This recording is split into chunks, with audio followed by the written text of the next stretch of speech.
Hey everyone, and welcome back. I'm Anton Retro, and in this video, I'm going to be reviewing the controversial Paper Mario, the Origami King for the Nintendo Switch. As a big Paper Mario the Thousand Year Door fan, I will be trying to give a fair review of the game.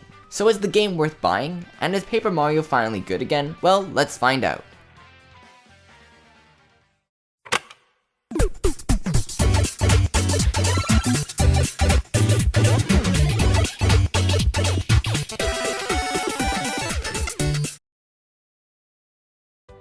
Paper Mario The Origami King is a non-RPG adventure game that was released on July 17th of 2020. This game is a sequel to the heavily criticized Paper Mario Color Splash on the Wii U. So what exactly went wrong with the series? Well, you can check out this video if you want to learn more about the specifics of the downfall, but the basic idea is that the producers really want to change some of the core elements that were crucial to Paper Mario's identity. So basically, no RPG elements, no XP for battles, toads everywhere, no partners, and a paper-thin storyline. Yeah, there are a lot of paper puns in the dialogue too. But does Paper Mario the Origami King have any of these traits? Well, both yes and no. Firstly, Paper Mario the Origami King is not an RPG. Sure, it feels like it's trying to be like one, but it doesn't have any of the same core mechanics or concepts that an RPG has. Go play Xenoblade Chronicles Definitive Edition to truly see what an RPG is supposed to be like. Experience is the main progression currency that pushes you through the game and keeps you engaged.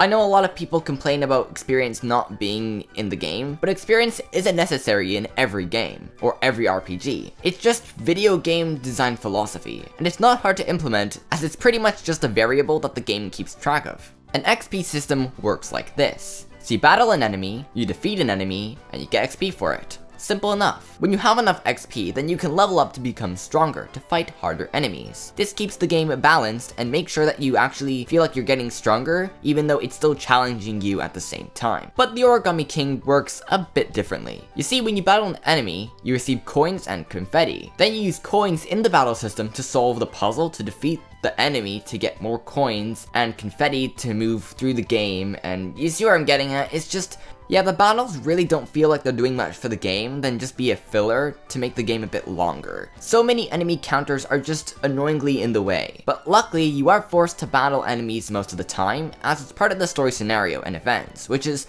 totally fine. But you can destroy enemies without going into the battle system as you get stronger through the game. And by stronger, I mean that happens every time you find a heart container or clear a streamer chapter.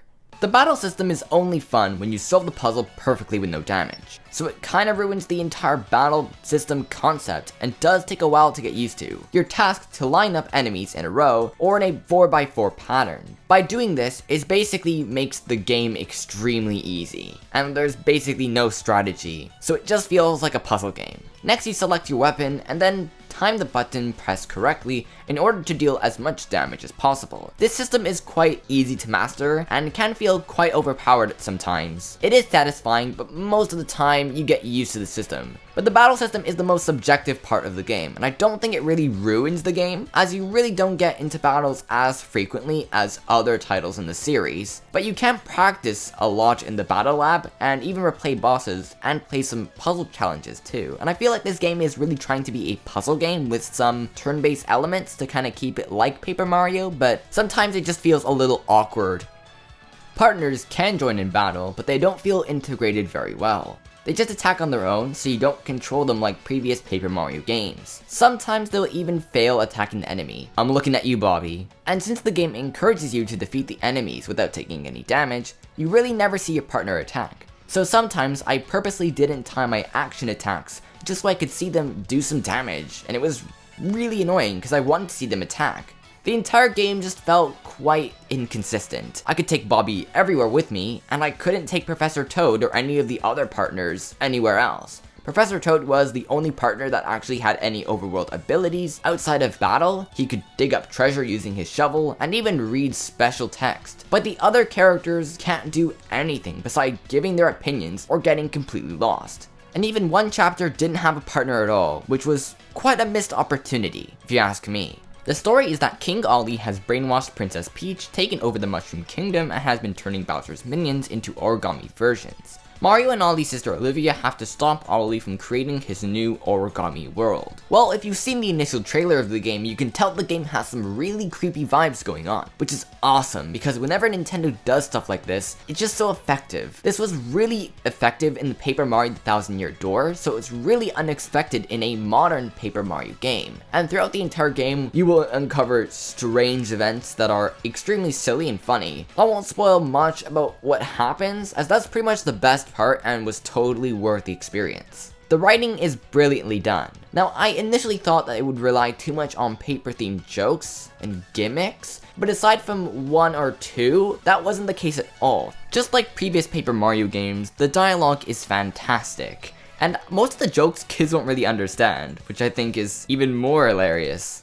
You'll find many collectibles throughout your adventure. There are toads to find, item blocks to hide and hit, treasure collectibles to uncover, and even holes to patch up using your confetti. There are many tools to help you find all of these, as well as a percentage in the map section of the menu. That makes it really easy to track which ones you've completed. And apparently if you do complete everything in the game, something special will happen. And I'm not going to spoil that, but that's a heads up. The museum is the place to view all of the items you've collected, as well as fast travel to other places. And I thought it was really cool to just see everything that you've collected in there, as well as listen to the music, which we'll talk about in a little bit, but let's just say the music is fantastic. Just like the first two Paper Mario games, badges are back. Now they're called accessories. There aren't as many as those games, but they are really helpful and can make the experience easier and will give you different cool effects. You can also unlock more settings in the menu to make your experience even more easier too. By using Olivia's powers, you can use the 1000 fold arms to hit, peel, and grab items. This becomes useful in many situations. Motion controls are enabled by default, but you can disable them if you want. Olivia has other abilities, but they require you to defeat bosses. And well, let's talk about the boss battles. Since regular battles require more than one enemy to perform, boss battles really mix it up. Instead of trying to line up enemies, you're tasked with trying to build up a path that Mario has to follow. You can arrange it in any way to acquire special items and perform attacks. This battle system took me a while to understand. I found that the boss battles are really just trial and error in a nutshell. So basically, if you manage to figure out the correct way to defeat the enemy will be done in no time. However, if you are thinking of more other logical ways of defeating the enemy, you might get demolished, or might have to think of another way. It's really not that fun. Some of the boss battles are better and more clever in some other ways, but most of them I found incredibly frustrating. The best boss battle, hands down, is the final boss, but I'm not gonna spoil anything there. To be honest, I had to look at YouTube most of the time to try to figure out the correct solution, because some of them were just really tedious and strange. But there are many different characters that you fight. Most of them I wouldn't consider even characters. The office supplies are actually a lot more interesting than I thought, as they have different personalities, but the Volumentals can be a bit generic. The Origami King even mixes it up with some real-time boss battles against paper mache giants. Some of these are more difficult than others, but they do a really great job with keeping the game fresh. And you'll notice that a lot. The game really tries to mix it up and has like some level of surprise, which pretty much all Paper Mario games have. The visual presentation in this game is top notch.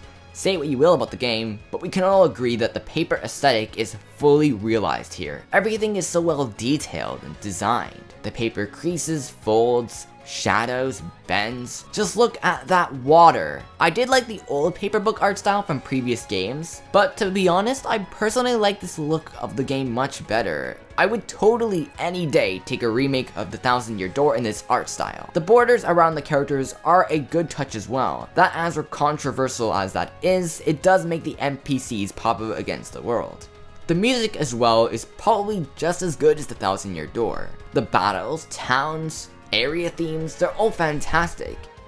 I'm not going to talk about anything relating to the end of the game, but one thing that I did find weird was the post-game. So once you complete the game, you can go back into it, but you'll be returned to where you last saved from the last boss battle. The game then spawns a new pipe, allowing you to get out of the final area easier. But it's kind of weird, as it's like the events that happened at the end never happened at all. But this does allow you to complete the game, and Luigi's Mansion 3 did do this as well, so there is that. And also there is one save file per user, so if you want to make another playthrough, you will have to use another account or delete your save file.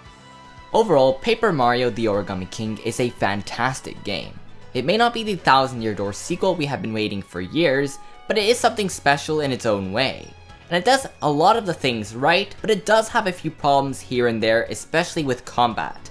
But it's such a great game, and I have to say if you're still passing it up, you should just give it a shot. The beginning is quite slower, but once you get into it, it's really fun, and you can really appreciate the level of quality that they put into this game. And that's why I recommend the game, and give it an 8.3 out of 10. Anyways guys, that's about it for the video. If you did enjoy it, then don't forget to fold the subscribe button, and then rip it up into tiny pieces and stuff, I guess. Have you played Paper Mario The Origami King? Well, let me know. And I will see you guys in the next one.